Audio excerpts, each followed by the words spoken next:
So we're in need of an outdoor table. The problem is my wife, the one that she found, was from Pottery Barn and it was $2,500. The other issue was that it was only 8 feet long, so it didn't accommodate 10 people, which we kind of needed to include the whole family out here at the lake. So I was able to take that design and then I was able to modify it to make it 10 feet long and accommodate 10 people.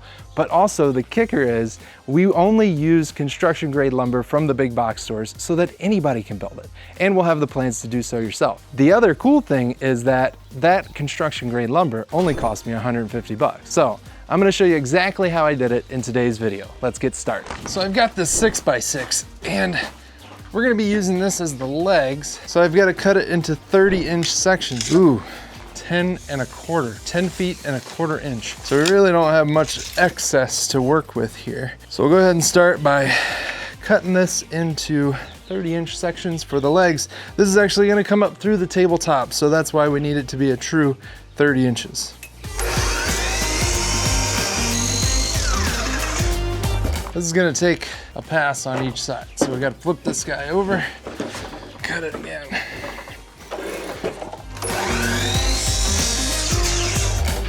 All right, we're gonna need 4 of those. Oh, right on the money. No waste whatsoever. We got 4 legs. Now we're gonna be cutting the boards for the tabletop, which are 2x6s. These are 6x6s. Everything's gonna match up as far as like the width and whatnot. So I'm gonna start by cutting the bread boards, we'll call them, which are the boards that run the opposite way from the rest of the tabletop. Those are gonna be cut at 34 1/4. So we'll cut 2 of those now. What we'll do is we'll go ahead and square up the edges or the ends of the board.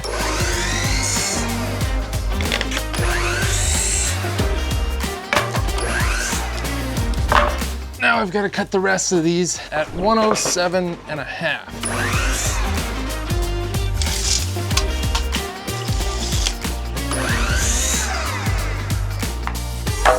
One down, 7 more to go.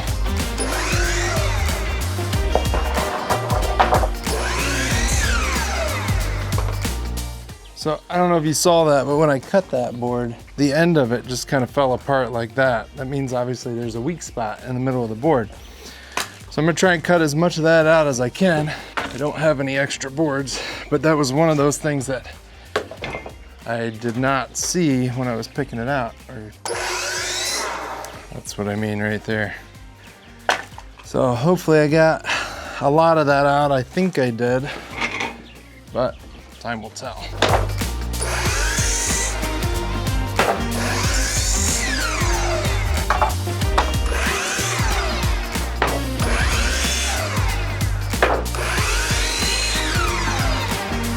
All right, now we're gonna be cutting the skirt boards, but before I start on that, I did wanna point out that I am using pressure treated wood. The reason I'm using that is because we're out here on a lake in Michigan.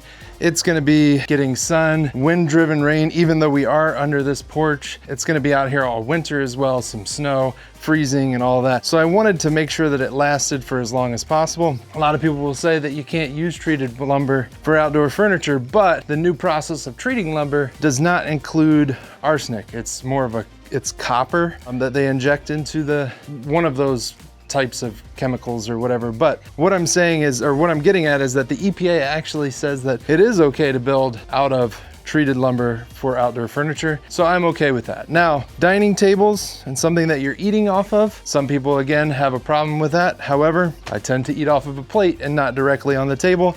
And we are gonna be applying a stain to this entire thing just to add some color, but also a protectant to the entire project. So we'll be sealing up all the ends and everything. So that'll also include another barrier. But right now I'm gonna be cutting the aprons. It's kind of the substructure for the table to attach the top to and kind of assemble all the legs. And we're gonna start by cutting the longer aprons, which are 108.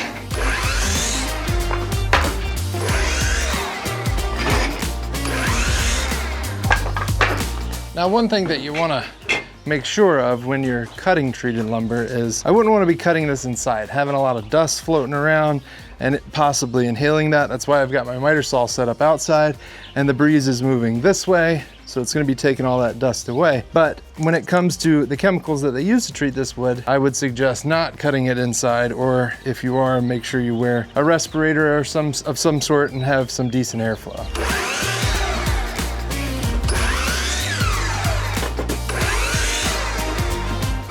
Now, if you're dead set on not using treated lumber, some other good options are cedar. Cedar is naturally rot resistant, and you can get it at some of the big box stores, or you could use untreated lumber. Now, untreated lumber is fine as long as you continue to seal it. And that's probably something that you're gonna need to do annually, especially if it's open to the elements. And I'm not that good at keeping up with things like that, so that's why we're going with treated lumber.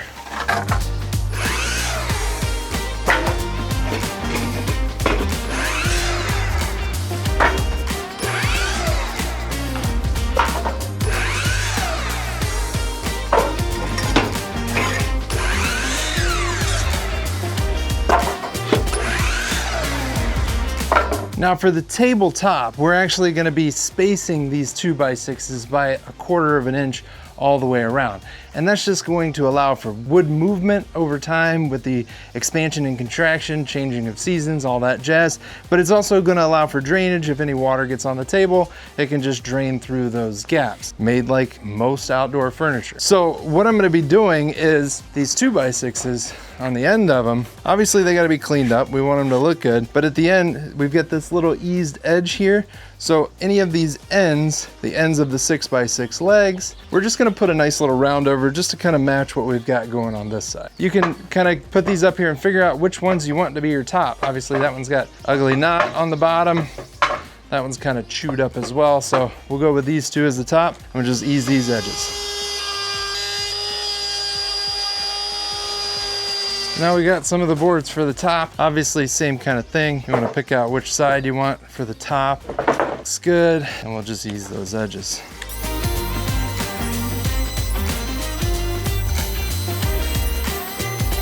If you don't have a router, you can obviously just use a sander to ease over these edges. And we will use a sander on the top, but when you're using a sander on pressure treated wood, you really need good ventilation for sure, and a respirator is advised. You don't want to be inhaling this stuff.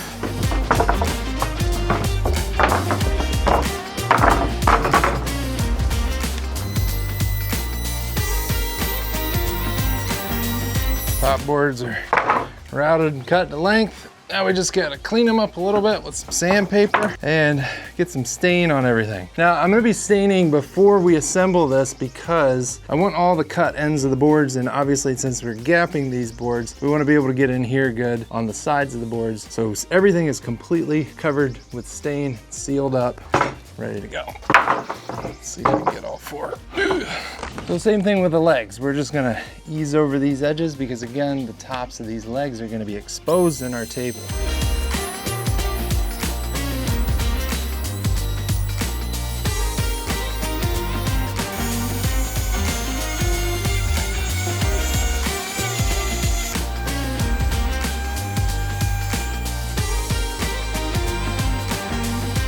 All right, so we're about to stain the lumber. And like I said, we're gonna stain it before we assemble so that we can get in all those gaps and cracks and make sure we seal the ends completely. But we're gonna be staining and sealing in one step with a deck stain. Now this is a semi-solid deck stain. And the reason we went with that is because it'll hide most of that pressure treated lumber look. And it's also nice because these deck stains, you can get them tinted in about any color you want. So we're gonna go ahead and get stain on all these boards and then we'll move on to the assembly. And because I know some of you are gonna ask, the color that we went with for this project is Dune Gray.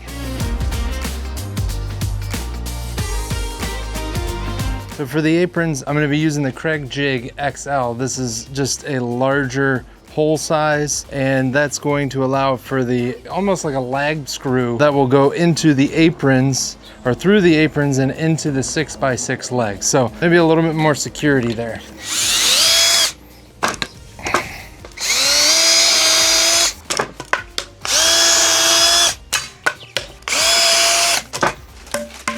And now I'm gonna switch over to this is just the 720 Craig Jig. And the nice thing about this is it's got, you know, it kind of holds everything for you. It's got the built-in clamp and everything, but essentially this is a little bit smaller pocket hole, and this is going to attach, this is going the other way through the apron. This is going to attach this board, which is going to be our faux breadboard. So you got to set your stop collar to the thickness of your wood.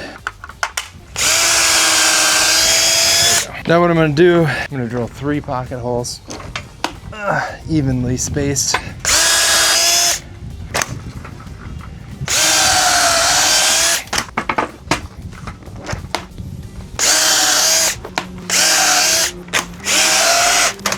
All right, I've got my leg here. Obviously, you kind of want to figure out which sides you want exposed more, which sides you want to turn in. But essentially, my apron is going to be set in 1 inch. And then this board is my breadboard. This has got to be flush with the top. These are the big lag screw deal that I was talking about. These are like 4 inches long, but they are the XL pocket hole screws. I'm figuring this out as I go too, by the way. Okay. Oh, that didn't go as intended. Don't fall over, don't fall over. Probably should have clamped that, but honestly, I think I just got lucky. Maybe for the next one, I'll get a longer clamp everything together where I want it. Now again, I've designed this whole table so that there is a 1/4 inch gap between all of these boards. Oh, you son of a... I put it upside down. Gosh, dang it. Just gonna drill some pocket holes the other way. Spacing nice and consistent.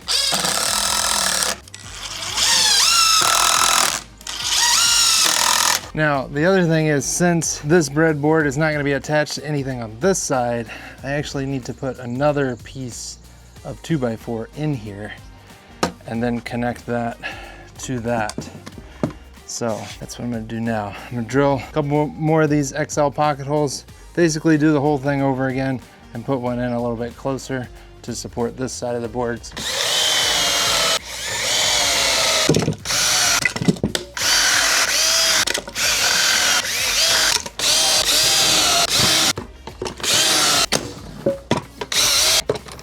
Okay, let's see if I can get this right this time.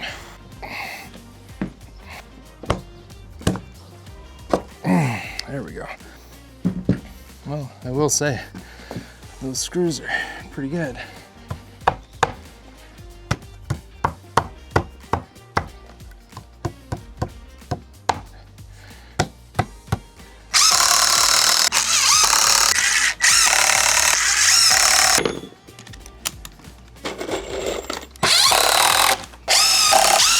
Okay, one side, one end is done. And that looks pretty good. Oh, this is gonna be a heavy table. My apron, my faux breadboard, and big old 6x6 legs. Now we do it all over again. So this is where this turns into a 2-person project. I've already gone ahead and drilled my pocket holes in the end of this board. You don't really have to get it lined up perfectly right now. I'm gonna attach this side first. I guess I need my screws and my drill. Why don't you go hold that side? Thank you. So we're gonna use these lag screws again. Big old 4-inch. Please be in the right spot. All right, now let's throw one of these boards up there and just make sure I got it at the right height. Okay, okay, yeah, all right. Well, I was actually worried about the weight of it when I was designing it with the big 6x6s and 2x6s. So I ran it through a calculator of like how much this stuff should weigh. And I think at the end of the day, it's gonna be like 300 pounds, which is pretty heavy. Obviously it's gonna take a few people to move, but it's like hurricane resistant, you know? All right, let's do the other one.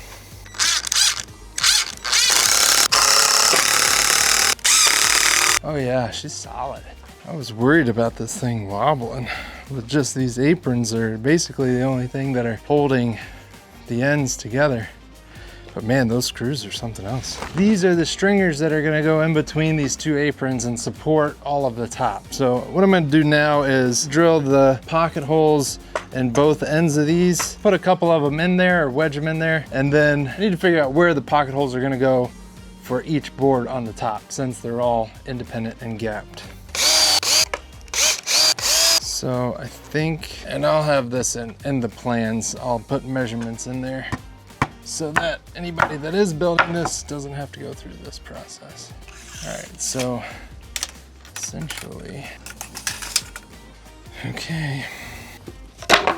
This is when having my foreman would be nice.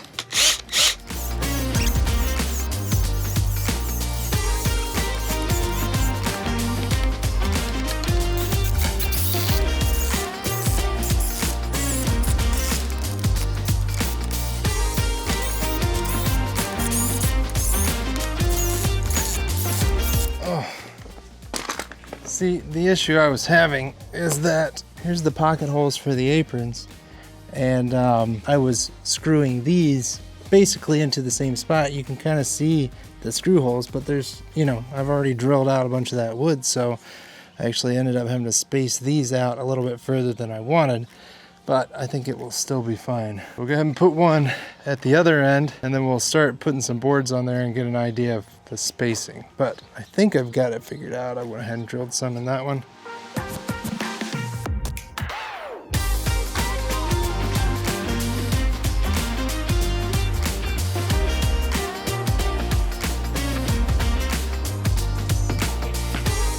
So this is our table. It cost us 150 bucks in lumber and about a day to build it. If you guys like it as much as we do and you want to build one yourself, we'll have a link to the plans in the description. As always, until next time, be safe and happy building.